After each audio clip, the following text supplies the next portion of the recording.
Hello friends, welcome back. Today I wanted to show you who I've been using to take down this Chitinous Thorns Colossus boss in Variant 3.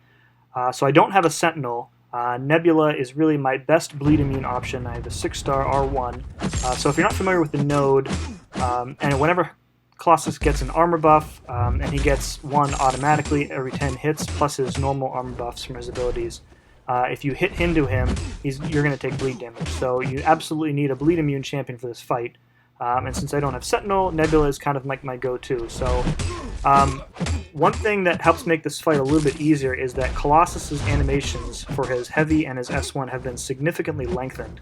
And this really makes it easy to build up shock charges with Nebula. So you can see I'm not even taking that much block damage.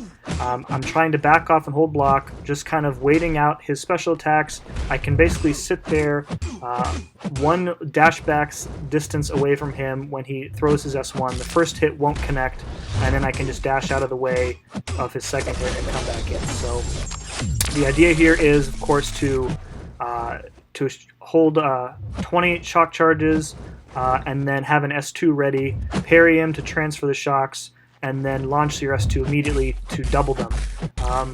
And since Nebula is a tech champ, the length of her debuffs is increased based on the number of tech champs on your team. So normally they don't last very long, usually just long enough to get an S2 off if you're totally prepared.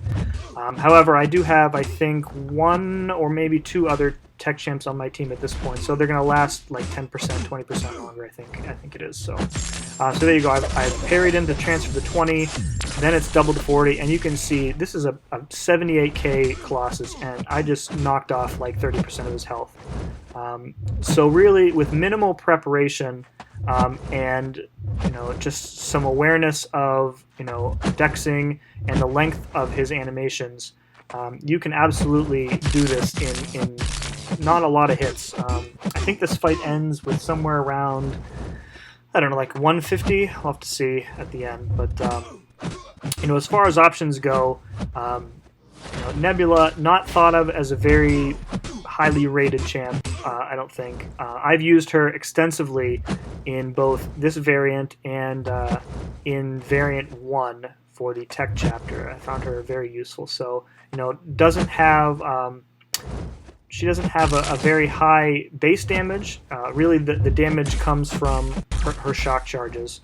And if you're going for a full damage run with Nebula, you want to do this method with the S2. She also has some decent power locking utility with her S1, but I have better power control champs than her, so I don't really use her much for that. But for this chapter, for this fight, for this variant, I find her extraordinarily useful.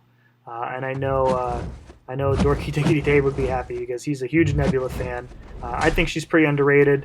I maybe don't rate her as highly as she does, but my girl Nebs, just she whenever I need her, she is reliable. So I will quit talking and kind of let the rest of this fight play out. So thanks for watching.